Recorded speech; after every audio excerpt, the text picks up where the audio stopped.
Welcome to The Treatment Plan, a podcast about how healthcare really works, from weight loss and patient care to the systems and incentives behind it all. Hosted by Jack Usher and David Usher, MD. We're talking about primary care, which is obviously what you do, but there's a very known, almost memed concept in medicine, which is you don't go into primary care because it's the lowest paid specialty. Nobody wants to do it. You have no problem getting in if you apply as a medical student.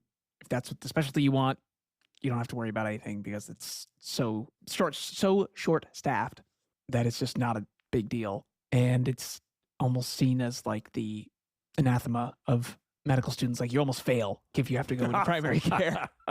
Yes, thank you. Thank you very much. But mostly it's a financial discussion and a financial consideration. I guarantee you, if primary care was the highest paid specialty, you'd have all sorts of people all over it. Right. Yeah, I would concur with that. The veiled slight against primary care, notwithstanding, I'm just kidding. Yeah, ultimate at its deepest level, it's a structural thing, which I'll get to in just a second. But to give the backdrop, basically, primary care practices or specialties, primary care specialties have classically been thought of as the three that are traditionally thought of are family medicine, pediatrics, and general internal medicine, like office-based general internal medicine, where the difference between those three fundamentally is family medicine has a broad perspective. In our training programs, we do a fair amount of inpatient internal medicine, basically sick old people, sick adults. We do some inpatient pediatrics. Depending on where you are, you might get more or you might get less. But really with antibiotics and so forth these days, we really don't put nearly as many kids in the hospital as once occurred. And thanks to vaccinations, we don't see the catastrophic illnesses at the rates we used to. So family medicine gets inpatient care. We do OB, but we also have a broad base of specialty care training also, like orthopedics and dermatology and all these. We cut across all these subspecialties or specialties or subspecialties. Then depending on what you like, you might do more or less of something, or you might not see some things at all. You might not have done an allergy rotation or a nephrology rotation, for example, but you might have done an extra OB rotation or an extra women's health or something like that. But internal medicine is basically based around hospital care for older people. And whereas a family practice resident, in my third year, I think I had 2 full days of what they call continuity clinic in internal medicine. We just call family practice, right? It's what we do. It's mostly office-based. Internists, internal medicine doctors, general internists is what you would call those people that come out of internal medicine residencies without doing a subspecialty, and they go into primary care internal medicine. They'll do office-based care, hospital-based care, but most of their emphasis during residency is on really sick old people in the hospital. Pediatrics is the same thing, but just switched now to a younger population, 18 and under population, where a lot of, or most of the emphasis in pediatric training has been on sick kids in the hospital, general pediatrics, but also pediatric intensive care units, maybe neonatal intensive care units, all kinds of things with kind of the sickest of the sick kids. And so by the time someone comes out of internal medicine or pediatric residencies, their emphasis has been less on outpatient care of the individual and more built around what they know about inpatient, sick patient care. And while that may, I expect, be changing from times past, there's still the difference between family medicine and those two specialties is family medicine is really built around office-based practice. There isn't, very few family practice doctors go into family practice residency thinking they're going to become hospitalists and do nothing but sick people in the hospital. I give you all that background to tell you because a lot of people don't understand the difference between those. Some specialties like to call themselves primary care, like OB-GYN, because they do pap smears on women or order mammograms, stuff like that. But at the end of the day, OB-GYNs are a surgical specialty. And they deliver a lot of babies, of course, until they don't. And if you run into all kinds of other things like diabetes and hypertension and so forth, those people tend to be outside of the typical OB-GYN training and what I would call a primary care problem. They would refer out to somebody else to manage. But yeah, so the OBs are, they're, to the patient, they seem like their primary care provider. Right. But by training and on their end, they're really more of a specialist. And it's useful, I think, to talk about when you talk to normal people, non-physicians, about primary care doctors. If you ask who their primary care doctor is, they might give you their OB-GYN's name, because they are, if you say, and then you'll go, they're not primary care, that's OB-GYN. And they'll say, well, that's my regular doctor. That's who I see. And to them, that is their primary care doctor. Exactly. Just depends on who needs to have that defined for them. For example, the government probably has a different definition of what primary care is compared to the average patient on the street, who might think his cardiologist is his primary care doctor because that's the only doctor he sees.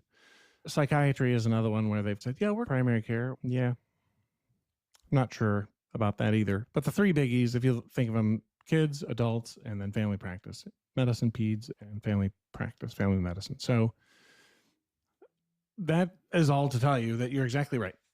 We have a huge shortage in primary care physicians in this country, family doctors. 80 to 90% of the care that you need from the medical care system, on the average, you can get from your family doctor. The problem is they're in such short supply, it's hard to get into them. So you wind up in urgent cares and ERs and or waiting 3 months. Or just waiting months, yeah. And some people will just, knowing that's the case, they just skip it altogether until things get really bad. And then by that time, you do need a specialist because things have progressed to the point where the ounce of prevention or the early intervention that would have happened with your primary care doctor, your family practice doc, is no longer possible because your symptoms have progressed and whatever disease thing's going on, God forbid cancer, something like that, is already progressed past anything we can help with. Did you know all of this going into primary care when you did many years ago? I assume not. You're probably more bright-eyed and bushy-tailed about the outlook. And were you idealistic to tell me what that was like? Yeah. I was, with the grace of God, the only experience I ever had with a physician growing up was my family practice doc, Dr. Estes in Cedar Rapids, Iowa. He's the only guy I ever saw until I got to college. And then I saw a couple of guys in student health for various things. But so that was the only perspective I had on medicine, really. Some people grow up around medicine. I didn't. Growing up in a home of an iron worker and driver's license examiner, there were no physicians in my extended family. And so I was really an outlier. But so when I went into medicine, the only visualization I had of myself was really primary care. And it fits my personality, agreeable, and I really have a kind of a high degree of empathy and so forth. So you just want to help people. Whatever you come in the door with, I'm going to try to help you with. But it's not in my personality makeup to say, can't help you with that. I don't do that. And send them out the door. Go find another doctor, or here, you need this specialist. There's always something we can do in the primary care side to add value, to try to relieve some suffering for people. Even if they need a specialist, you can do things that will help them, if nothing else, feel better about their situation until they get things fixed. So primary care was always my focus. Not that I wasn't open to other things in med school, but nothing else grabbed me. But to the premise of your question, which is there's this huge primary care shortage, and why is that? And why don't more med students go into primary care medicine? And there's pay as part of that, for sure. And part of it is excitement. I mean, people who go into medicine, there's a huge, broad perspective on personalities and what people are interested in and so forth. Academics and surgery and really intense kind of things. Yeah, there's a lot more to the field of medicine than just seeing patients in clinics. There's a huge opportunity. Yeah, and some people, my personality is not to stand around an operating room table for 5 or 6 hours in one place, working in little tiny holes. That just doesn't fit with who I am inherently. Going from room to room every 20 minutes or half an hour or 10 minutes, that's more like what I could see myself doing. But in any case, we need specialists and we need subspecialists and surgical specialists and all of that, and they need to be well paid. Don't get me wrong. But there's a structural thing that kind of feeds this shortage in family medicine, and that the ultimately who decides who gets reimbursed what by first Medicare and Medicaid, then insurance companies, is really centralized in, let's call it CMS, Centers for Medicaid, Medicare. And so if you are, as a physician, what you're getting paid is per work unit or whatever is relatively low compared to other specialties. And nowadays, particularly if you're coming out of medical school with hundreds of $1,000s of debt, you can do the math on that. It'll take a very long time on a family medicine salary to pay off that debt compared to a surgical specialty. It's the same amount of debt. And you spend more years in specialties deferring that debt and deferring those payoffs and so forth. But primary care docs may make half or 2/3 or a tenth of what some specialties might make. That'd be a really high paid specialty, a fifth. And there's just this kind of structural thing that you, in the setting of billing insurance, is hard to overcome. You can see 50 patients a day in family medicine and still not make as much as some of the surgical specialists do. So that was your experience when you got into a big system. After you graduated residency, you became a full-time family medicine doctor, physician, and that was pretty much what you came to recognize or experience over a number of years. Right. And how systems tend to talk to you about your value or your workload is in terms of what they call relative value units or work units, RVUs. And that there's a dollar amount attached to that, right? $38 per RVU or whatever the number is these days. And that's ginned up pretty much out of Medicare. And so how they track what you do is based on the codes that you use and so forth. And so they can tell you that you generate X number of thousands of RVUs per year and how much money that gets reimbursed by third-party payers.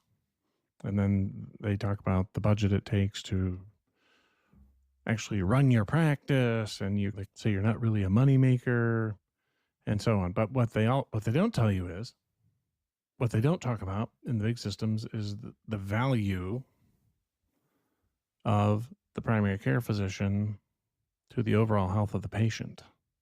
Everything is looked at in terms of business.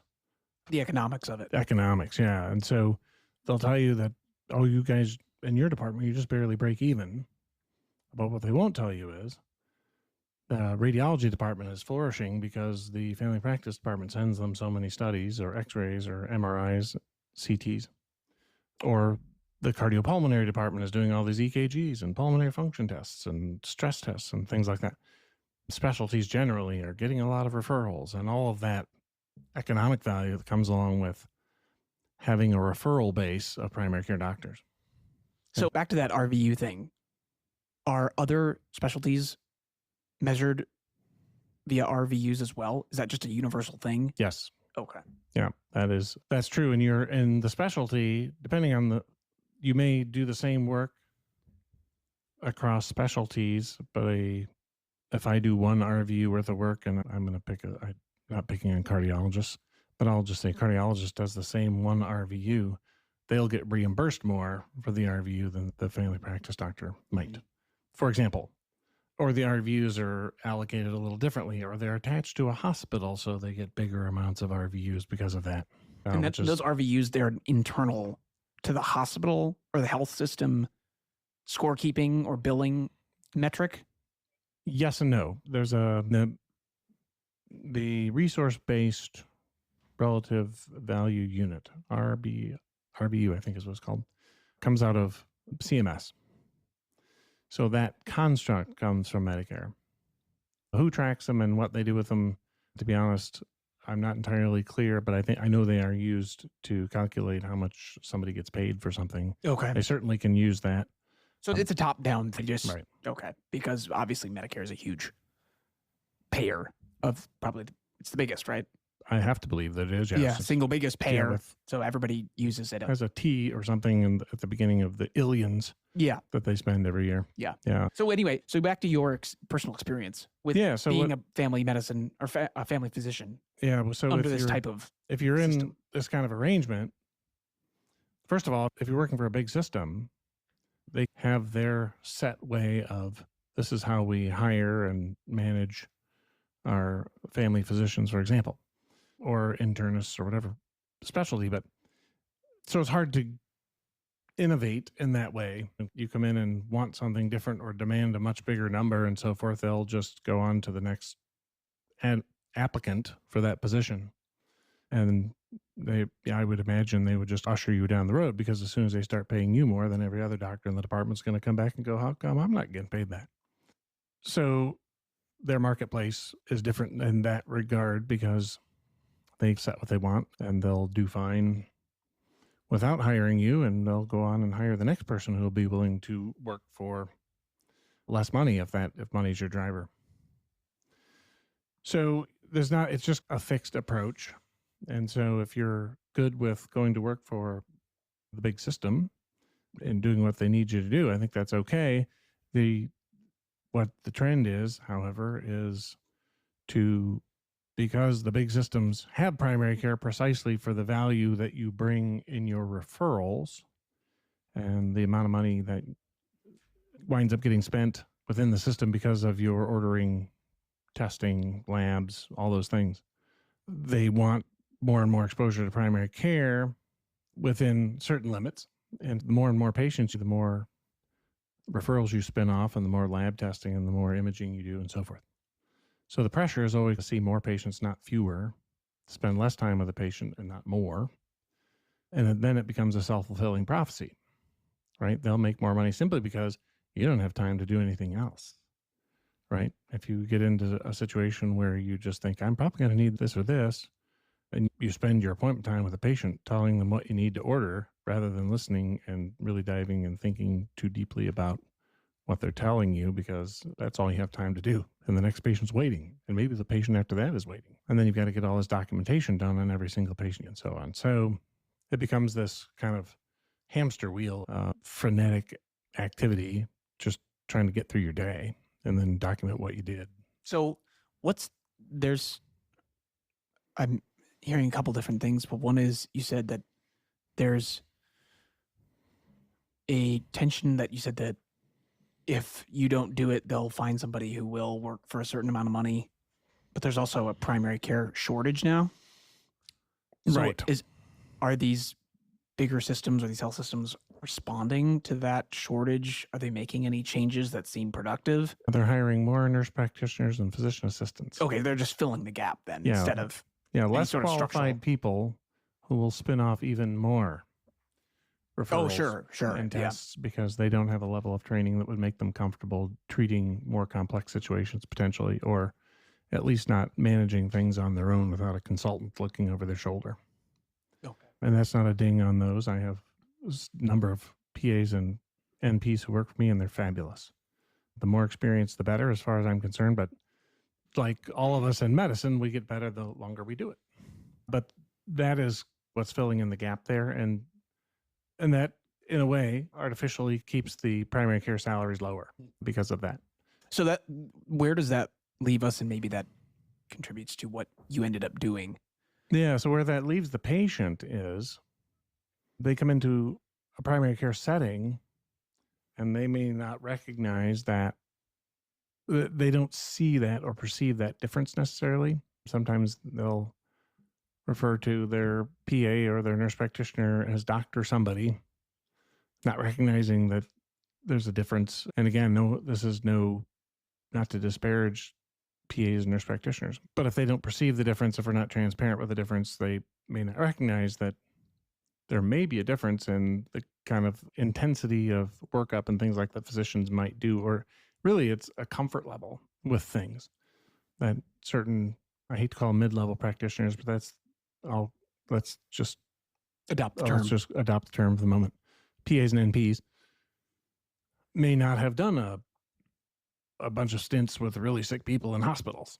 So when they get a sense of something bad might be going on and they get a little nervous about that and want to refer out earlier than a physician who looks at it and goes, hey, I understand what's going on. This is not something to be too jazzed about yet. We can do a little testing, get some stuff done, try this medicine, whatever. We just would do that. And the referral might come a little later. The expensive testing might come a little later, or it may all come at the same time. But there's just an inherent different comfort level, usually with physicians, because we've been through significant more kind of medical training, residency training, and so forth. So, yes, this would be all imperceptible to a patient. Right. If you ask me. Right. Yeah, just average Joe is going to have no idea. And the average person doesn't appreciate that. And so if you look at it from the broader perspective, what's happening is the system, those people who pay primary care doctors, continue to not pay them more because they can just hire NPs and PAs.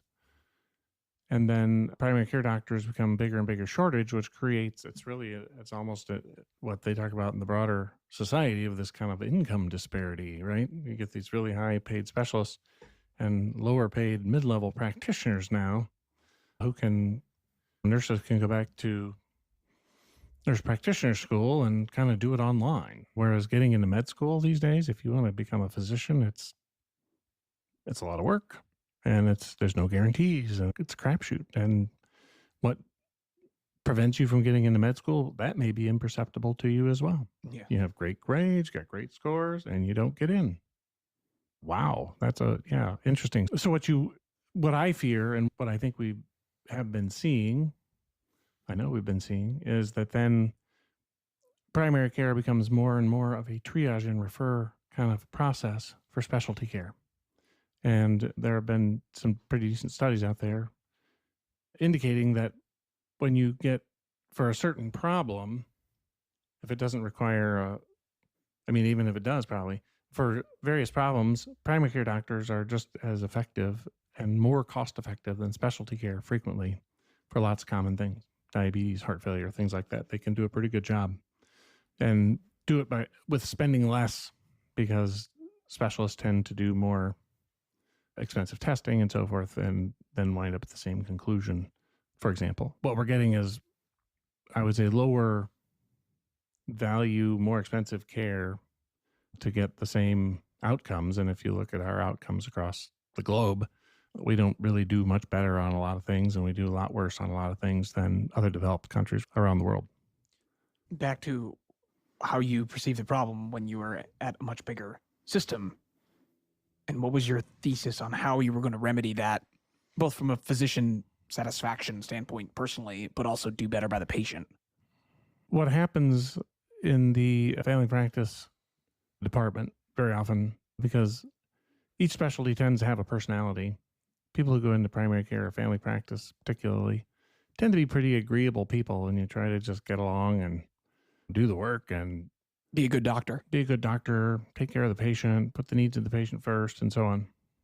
So if you're the frog in the pot of water when they turn the big gas flame underneath and the water's cold and you are working at it, as you get better, gain years of experience, you get a little smarter, a little more efficient, a little faster. And rather than feeling like I'm not working as hard or I'm finally at a point where I'm comfortable in my practice, what I've seen happen is there's an upward pressure on the number of patients per day. And what I also found in myself is that there's a certain baseline level of desire to give somebody something for having come in today. So I have to listen long enough to find something that I can add value when they're in here. They've waited a long time to get in to see me, despite the fact that they only have a 15-minute visit. Sometimes it takes 15 minutes just to tell you their story. What I learned very early on is don't cut people off and ask direct questions and try to get to things, because it's just more efficient just to listen. And usually they'll tell you in a minute what the big problem is. But sometimes it takes longer. In any case, you want to listen long enough to be able to give the patient some kind of therapeutic value, whether that's just telling them how you're going to help them, even though it doesn't seem like you're going to do much for them today. You're going to coordinate things and make sure everything you get what you need And sometimes just that education piece takes a long time.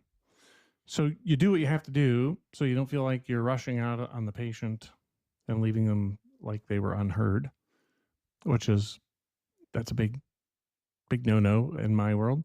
A patient feels heard, and then you've got a plan in place, and often that's more complex than you had time to put together, but you just have to do it. You got to say, here's what the plan's going to be. And that takes a lot of time. And then by the end of your day, you've got 20 or 25 patients you've seen, and you haven't written a thing down about them yet because you haven't had time between patients. The next patient sitting there, maybe the one after that, you don't stop and document all your thoughts and so forth. That's getting a little easier with AI scribes now, maybe for some people. So is this the primary driver of primary care physician burnout? You hear the term burnout, right? But satisfaction, happiness or unhappiness in a job, would you guess? Again, we don't have any data in front of us. I think the data would suggest that the largest driver of all of this is the lack of agency, the feeling that you are trapped in a system that doesn't give you options. So, for example, if you're in a big system that handles all the insurances and Medicare and Medicaid and so forth, Medicare, which people don't talk about, at least at one point in the past, Medicare was the largest single denier of care. People like to bash insurance companies, but Medicare denies a lot more care than insurance companies tend to. And they'll allow you to order something, but they'll make you jump through a bunch of hoops first, or try medicines that you don't think are as good before you can put them on the one that you think they should really be on, and so on. So they question your medical judgment. They edit a lot of different, and it's not any individual, it's just the way the system's set up, right? It's just the system is set up that way. So you're filling out paperwork you don't want to fill out. They prohibit you from using signature stamps, so nobody else can fill it out for you. You have to actually handle each piece of paper and put your John Henry on it with a ink pen. The President of the United States doesn't have to do that, but I do, which is crazy. And then so prior authorizations, pre-authorizations, things like that. Nursing home paperwork, there's just endless amounts of stuff that just piles up on your desk while you're seeing patients. All this collateral pile of work is occurring, and you can't see it because you're in busy seeing patients, and here's this stack of stuff racking up that you have to touch because nobody else can sign it for you or attach a diagnosis or things like that. It's just hard to do. So at the end of your day, you've got this whole pile of stuff over here that adds no value from your perspective to the patient. You can't not do it, or your patient doesn't get what you recommended for them. And it's usually time sensitive. So if it's something you're trying to get for your patient that's sitting on your desk, you don't want to wait for tomorrow or through the weekend. You kind of shuffle through it today, or if it's tomorrow morning and tomorrow morning is 3 days from now because it's a Friday and now you're waiting till Monday, there's just time sensitive stuff that you just feel bad letting things go.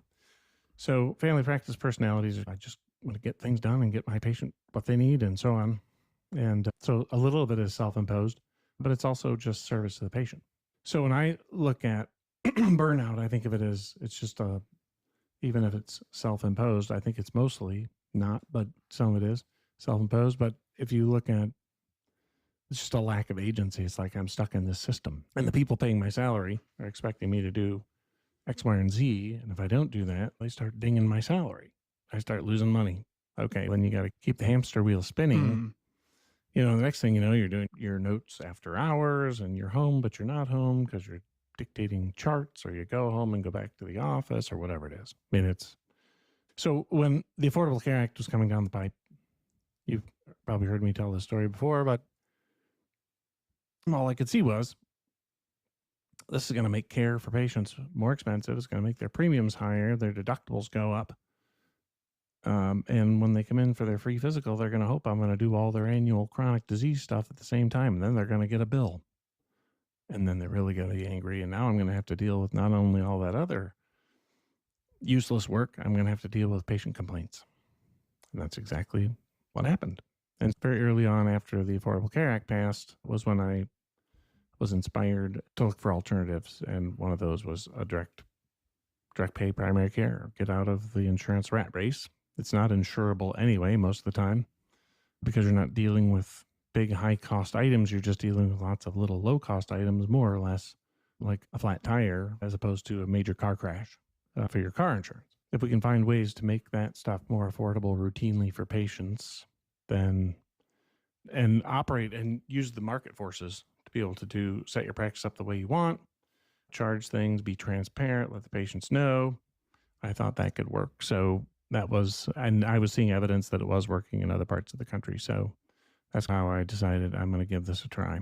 So if you were a primary care physician or a family physician, and you heard all this and you were like, oh man, that is me. That's what's happening. This is you're describing my life, which is a nightmare.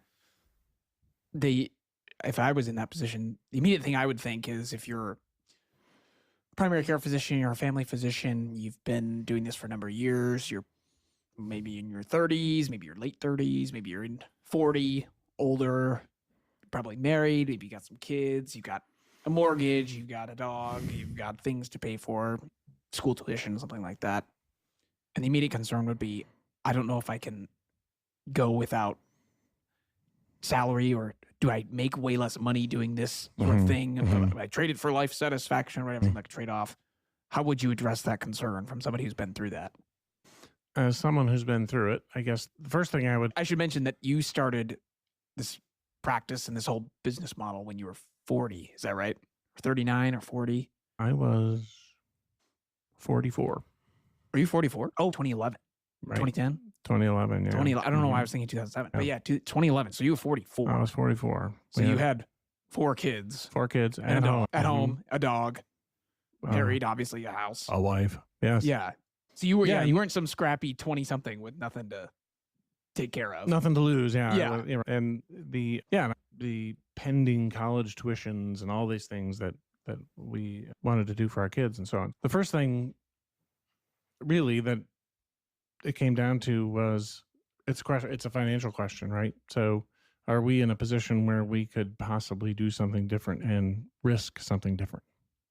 And there's got to be, if you're married, it's a spousal dissatisfaction thing too, in a sense, right? If you're coming home and you're grumpy and you're late and you're never home, or even if you're home, you're not really present, a spouse will feel that. And so there should be a source of ongoing communication, hopefully, within the marriage, if you're married. We happen to be in a position where we had always been frugal and socking some money away and so forth. So for us to literally just stop collecting an income, open this new thing and wait until it made money is not how most people probably are in situations, unfortunately. But that was what you did. But that's where we were. Yeah. So we were in a position where I could just say, you know what, I put in my resignation. You have to think about a non-compete issue if you are still in that, because the federal government's kind of had some things about non-compete, but it doesn't really, I don't think, apply to physicians yet. If I'm a young physician going into practice, I would not sign anything with a non-compete clause. I would insist on that. Nope, no non-competes. If you're concerned that what you're doing for me isn't going to keep me happy and make me want to stay, then maybe I ought to think about working somewhere else. There you go. Yeah. Right. There's a lesson learned. Right. Yeah. And don't be afraid to be a tough negotiator in some respects. Yeah. It gets back to the personality thing you were saying. Yeah. Which might go against. I'm just agreeable. I just want a job. I just want to get out there, do my thing, you know. Yeah. And then you sign this stuff and you go, ooh, whoops. Once you've learned enough to figure it out, now you're stuck with a non-compete clause. And, or you see why they had that in there in the first place. Right. Oh, okay. Now I've been around the block a few times. Yeah. And yeah. It's funny. It's funny you learn that at different stages. It seems like no matter what age, and with med students or doctors, they typically go right from, I guess it's not like that so much anymore, but going right from school to school or training, you go down the pipe.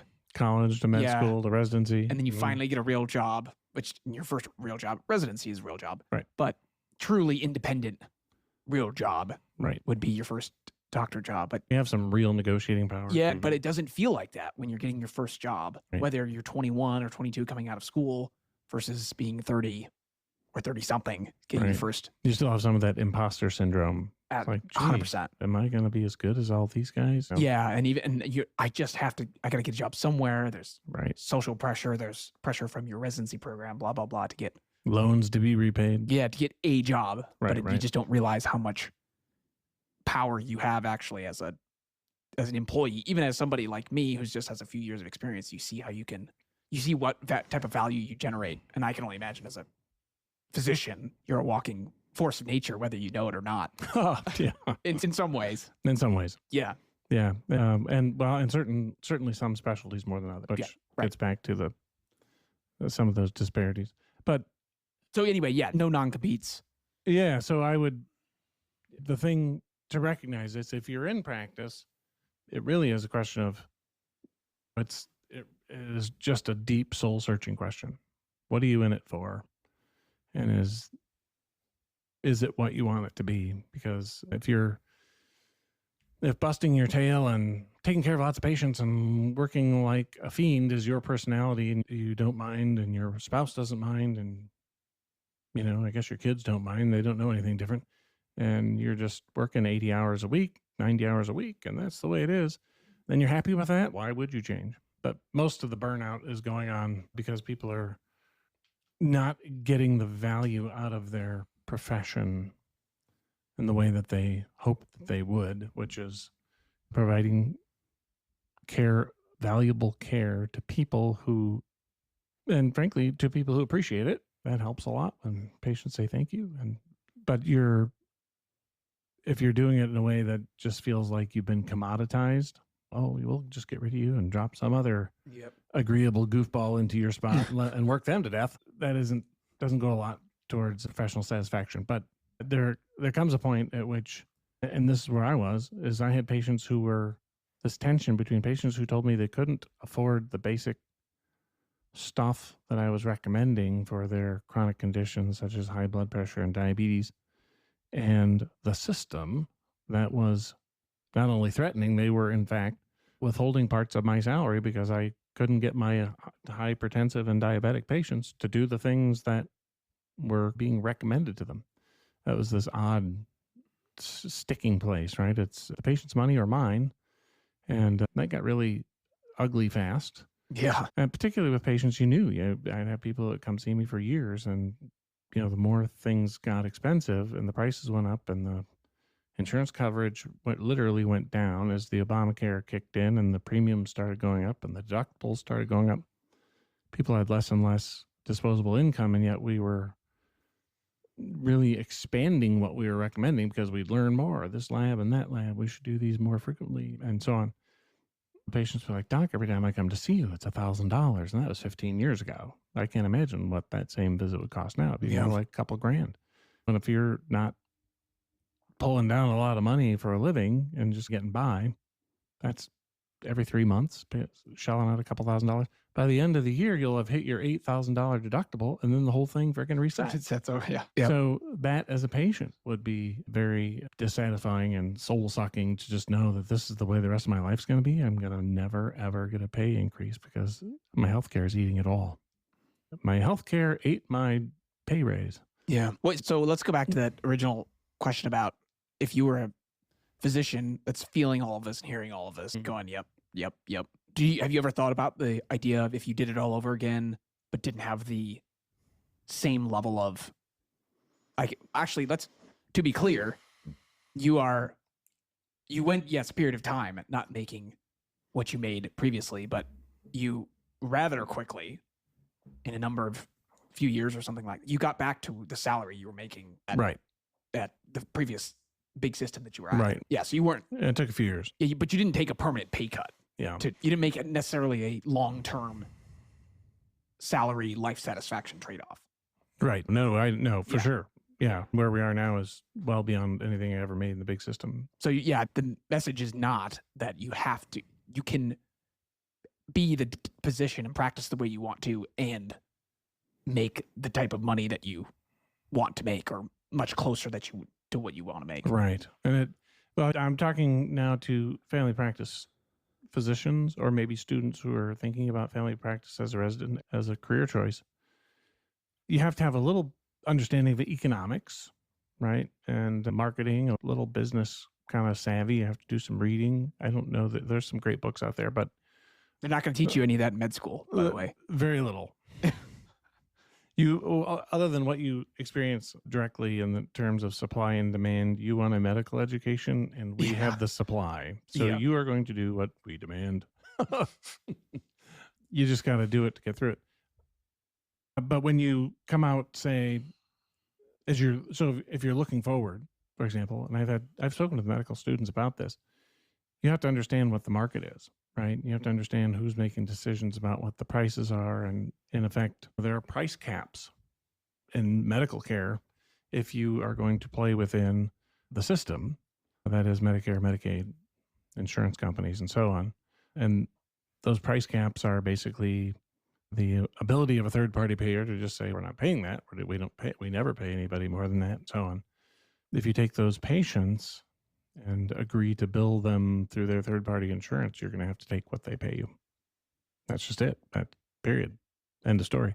On the other hand, if you look at the marketplace, if you look at, particularly in primary care, there are huge shortages of physicians.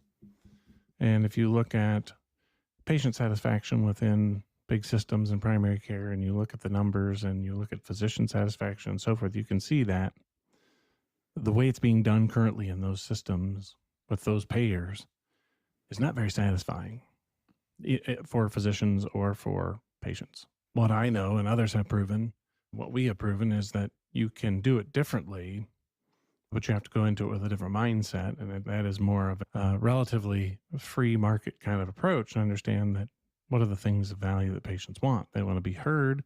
Obviously, they want you to diagnose them properly, treat them properly, and so forth. But they want to be able to get in to see you and in a timely manner. And they don't want you wasting their time with a bunch of stupid stuff just so you can pad your bottom line or pad the system's bottom line. All that, what you're talking about, is restoring a level of trust between you and your regular doctor, that when you're working for a big system, everybody's trying to get in that relationship. They talk about it, it's in the exam room with you and your patient, but it really is, it's a trusting relationship. And if you want to build that level of trust with your patient, that transparency of pricing and transparency of how you operate and setting up your practice so that your patients know you're not just in it for the money. You don't want to be paid poorly, but it's not all about the money. It's truly a free market. I set my prices, let's say, for example. It's a win-win. It's a positive sum relationship. That's exactly it. Yeah, it's a win-win. And if a patient's willing to pay out of pocket for what I do, and frankly, if they have $5,000 or $6,000 or $7,000 deductibles, all of their primary care for most people is just a cash marketplace. It's a cash transaction. That's something to point out too, is it can be hard to believe. Maybe this is an average Joe, maybe family physicians would feel differently, but maybe some of them still feel like, is there really a sufficient market, maybe where I live, because medicine's a local thing, you got to be in person and see people. Is there really sufficient supply of patients that are willing to go outside of the system that people typically know and pay cash for? That's a great question. So if you're thinking of going into this type of practice, you have to understand your marketplace. Yeah. This gets back to the question of, gee, what do you need to know? If I'm a med student thinking primary care would be my thing, but I don't think I can make money doing it, I would say it's entirely possible. The whole world needs a primary care doctor. The whole world needs a family practice doctor. There isn't any place in the country that doesn't need primary care medicine. Now, I would say there are little tiny pockets where people don't know what family practice is. For example, New York City.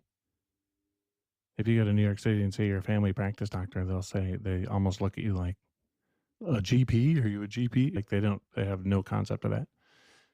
But if you get outside of, like Manhattan. And we love you, New York, by the way. And we love New York. Yeah, we have family there. But there are places where it tends to be on the East Coast where family medicine isn't as prevalent. But even on the East Coast, Virginia, up and down Florida, there's family medicine everywhere, right? Everybody needs the whole country needs a family practice doctor. So the world is your oyster. You can practice literally anywhere you want. And if you go at it with that mindset. Gee, maybe I'm from the Upper East Side and I'm not going to go practice in my old neighborhood, Upper East Side of Manhattan. But I bet you could make it work if you branded yourself right. I bet you could. You just have to figure that out. Yeah, New York is just funny with its laws and so forth. It's a different critter out there. Every state's different. You got to understand that. There are things that restrict your ability to do certain things within states. But it's fascinating. And the things I've learned since deciding to leave the system is that among the things I've learned is there are things that I take for granted, but when you move from state to state, those things can change and you have to be aware of what's possible. And you really have to get a sense of, you have to look at yourself as not only the physician, but you have to manage however you decide to practice. You might do a micro practice and maybe you have no staff. It's just you. It could be great. But you also have to be the entrepreneur. You got to get that messaging right. You got to get that website, your whatever presence you're going to get to bring patients your way. And you have to be willing to go out and get into that. Now, having said that, when we started our reform medicine practice, one of the goals I had in mind was to create a place where physicians could come without having to go through all the same crap I did when I first started it, or PAs, nurse practitioners. But you mean a place where you could hire them to be providers? A place where they could come to work for me, but we work differently. Yeah. Yeah. So we have currently 13 providers, and none of them are on productivity. They're all happily busy, but they're not working slavishly like dogs. And if any of them is working after hours dictating charts, I don't know about it. And I would want to, because I don't want them doing that. I want to have they have a time for the patient. And that time includes doing the documentation and all the things they need to do to conclude that visit with the patient and get them lined up. Now, I know that's not always true. That's not always possible, but that's the principle. In my previous world, when I was spending 2 hours at night dictating charts instead of hanging out at home or reading a book or whatever I wasn't doing because I was doing the day's paperwork. That's not a thing I wish on any primary care provider, because I don't think that's sustainable. And I don't think it's good for the patient care, and I don't think it's good for physician or physicians' families. Ultimately, if you want to grow family medicine, you're going to have to grow something more like what we're doing and peel primary care away from the big systems so that patients are getting more value for their visit and feeling heard, and maybe don't need to come in as much, don't spend as much on lab tests and so forth, because when they do come in, they get more for their visit. Yeah, there you go. I think we might have to turn this into a part 1 and then do like a part 2 that's maybe starts on like the first day of your opening a new entrepreneurial venture, and what that was like, and get into lead up to that. Yeah. So I feel like we covered the lead up, but we could start at like the first day, or maybe the lead up, like how you thought about the specifics of things and what it was like in those early days and what decisions you had to make, stuff like that. So we could do that in the future. I would agree. I think I could talk about this all day, and from experience that I will. Yeah. Cool. Okay. Yeah, there's a lot to know here. Yeah. Thanks for listening to The Treatment Plan. If you enjoyed the conversation, subscribe on YouTube, follow on Spotify or Apple Podcasts, and turn on notifications so you never miss an episode.